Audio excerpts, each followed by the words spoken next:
जहानत किसी खानदान, जगह, नस्ल और इलाके की मोहताज नहीं होती। क्या आप सोच सकते हैं कि इस मटेरियलिस्टिक दुनिया में कुछ ऐसे भी लोग होंगे जो इतनी बड़ी रकम को बगैर किसी वजह के ठोकर मार देते होंगे, जो ऐसी शोहरत को रिजेक्ट कर देते होंगे। इसमें सबसे बड़ा नाम डॉक्टर अब्दुल सलाम का है, जो झंग में पैदा हुए, जिन्होंने अपनी इब्तदाई तालीम झंग से हासिल की। लेकिन अफसोस की बात यह है कि इनकी काज ऑफ डेथ भी एक्सपोजर ऑफ रेडिएशन से हुई।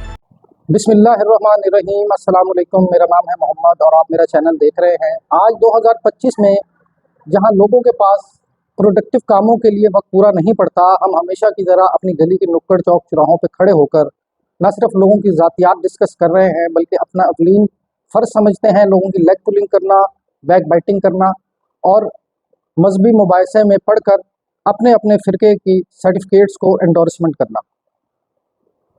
इसी समय में कुछ लोग अपना काम बहुत ही ईमानदारी से लोगों के फ़ायदे के लिए इस्तेमाल कर रहे हैं। ये लोग जदीद उलूम को हासिल कर रहे हैं और साइंस से रोज़ बरोज़ नई से नई चीज़ें ईजाद कर रहे हैं। ऐसे अनोखे और मुनफरिद गैजेट्स ईजाद करने वाले रंग, नस्ल और इलाकाई तासुब से मुबर्रा लोग होते हैं। इन लोगों को सारी दुनिया सराहती है और सबसे बड़े प्राइज़ से नवाजा जाता है। मैं बात कर रहा हूँ दुनिया का सबसे बड़ा प्राइज़, नोबेल प्राइज़।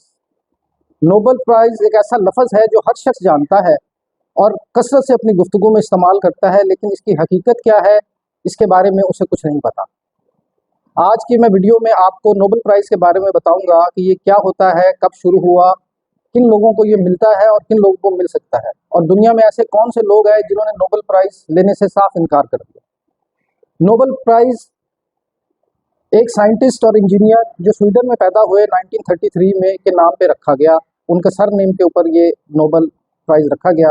उन्होंने डायनामाइट इन्वेंट किया। अब सवाल ये पैदा होता है, क्या बॉम्ब बनाने वाले शख्स को नोबेल प्राइज़ मिलना चाहिए था? इस बात का एहसास उन्हें बहुत ही जल्द हो गया जब उन्हें अखबार में एक झूठी खबर नज़र आई जो उनके मौत के बारे में थी, जिसमें सुर्खी ये थी, आज मौत का सौदागर मर गया। इस फिक्रे ने अल्फ्रेड को बुरी तरह झंझोड़ के रख दिया। उसी दिन अल्फ्रेड ने एक डिसीजन कर लिया कि मैं बनीनो इंसान के लिए कुछ ऐसा कर जाऊंगा कि जिससे जो लोग भी कोई अनोखा काम, कोई नई इन्वेंट करते हैं, तो उन लोगों को ये प्राइज़ दिया जाएगा। उन्होंने नोबेल फाउंडेशन की बुनियाद रखी और इसी चीज़ को मद्देनज़र रखते हुए उन्होंने 1895 में एक वसीयत लिखवाई, जिसमें उन्होंने अपनी ज़्यादातर प्रॉपर्टी और पैसे को मुख्तस किया उन लोगों के लिए जो ह्यूमन बींग्स की वेलफेयर के लिए काम करते थे। 1896 में इनकी डेथ के बाद इनकी फैमिली ने इस वसीयत को कोर्ट में चैलेंज कर दिया। काफ़ी अरसा लगा, लेकिन ये फैमिली केस हार गई। यही वजह थी कि नोबेल फाउंडेशन को इनकी अमाउंट काफ़ी देर से मिली। नोबेल प्राइज़ का आगाज़ सन 1901 से हुआ। इसकी सेरेमनी हर साल अल्फ्रेड नोबेल की डेथ के रोज़ 10 दिसंबर स्वीडन में होती है, जहां पर 5 सब्जेक्ट्स में नोबेल प्राइज़ दिए जाते हैं। इन 5 सब्जेक्ट में केमिस्ट्री, फिज़िक्स, मेडिसिन, लिटरेचर और पीस है। बाद में 1969 में इसमें इकोनॉमिक्स को भी शामिल कर लिया गया। एक चीज़ जहन में रखिएगा कि अल्फ्रेड की वसीयत के मुताबिक इकोनॉमिक्स इसमें शामिल नहीं है। अब बात करते हैं कि नोबेल प्राइज़ एक आदमी को मिलता है या एक से ज़्यादा को मिल सकता है। नोबेल प्राइज़ एक आदमी भी विन कर सकता है और एट अ टाइम ज़्यादा लोग भी विन कर सकते हैं, लेकिन इसकी मैक्सिमम लिमिट जो है वो 3 लोगों तक है। फ़र्ज़ करें कोई ऐसा प्रोजेक्ट है जिसके ऊपर 10 लोग काम कर रहे थे और उन्होंने कोई चीज़ इन्वेंट की है, तो उसमें जो टॉप कंट्रीब्यूटर होंगे, पहले 3, उनको ये प्राइज़ शेयर कराया जाएगा। नोबेल प्राइज़ आज तक दुनिया में 976 इंडिविजुअल्स और 28 ऑर्गेनाइजेशंस को मिला है। इट मीन्स के ऑर्गेनाइजेशन जो ह्यूमन वेलफेयर के लिए काम करती है, उन्हें भी नोबेल प्राइज़ दिया जाता है।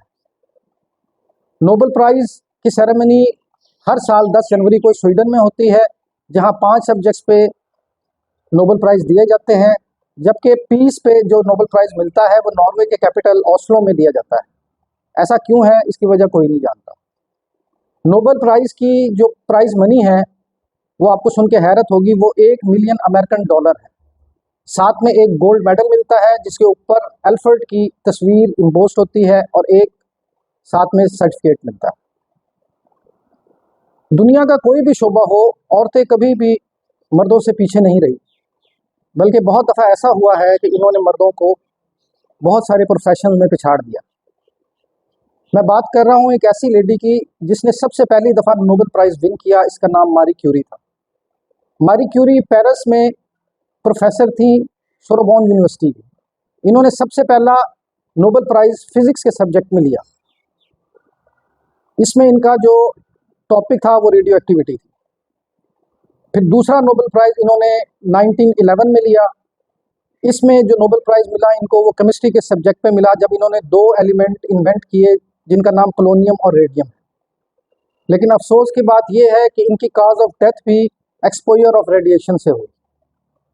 क्या आप सोच सकते हैं कि इस मटेरियलिस्टिक दुनिया में कुछ ऐसे भी लोग होंगे जो इतनी बड़ी रकम को बगैर किसी वजह के ठोकर मार देते होंगे, जो ऐसी शोहरत को रिजेक्ट कर देते होंगे। दुनिया में आज तक ऐसे 3 नाम सामने आए कि जिनको नोबेल प्राइज़ के लिए नॉमिनेट किया गया, लेकिन उन्होंने इस प्राइज़ को लेने से इनकार कर दिया।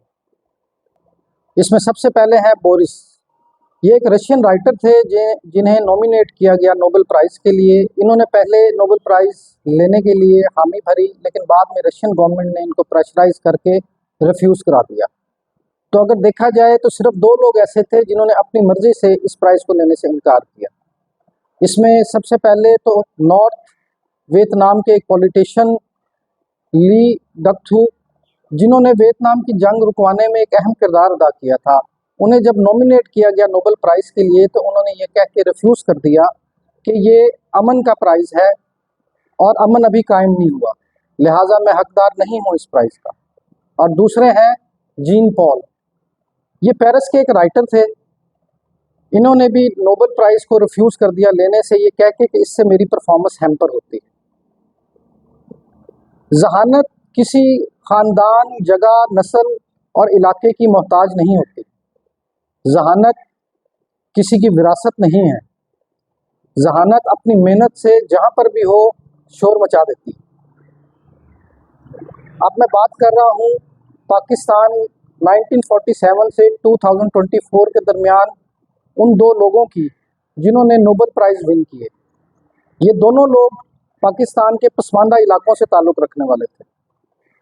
इसमें सबसे बड़ा नाम डॉक्टर अब्दुल सलाम का है, जो झंग में पैदा हुए, जिन्होंने अपनी इब्तदाई तालीम झंग से हासिल की और इन्हें 1979 में फ़िज़िक्स में नोबेल प्राइज़ दिया गया।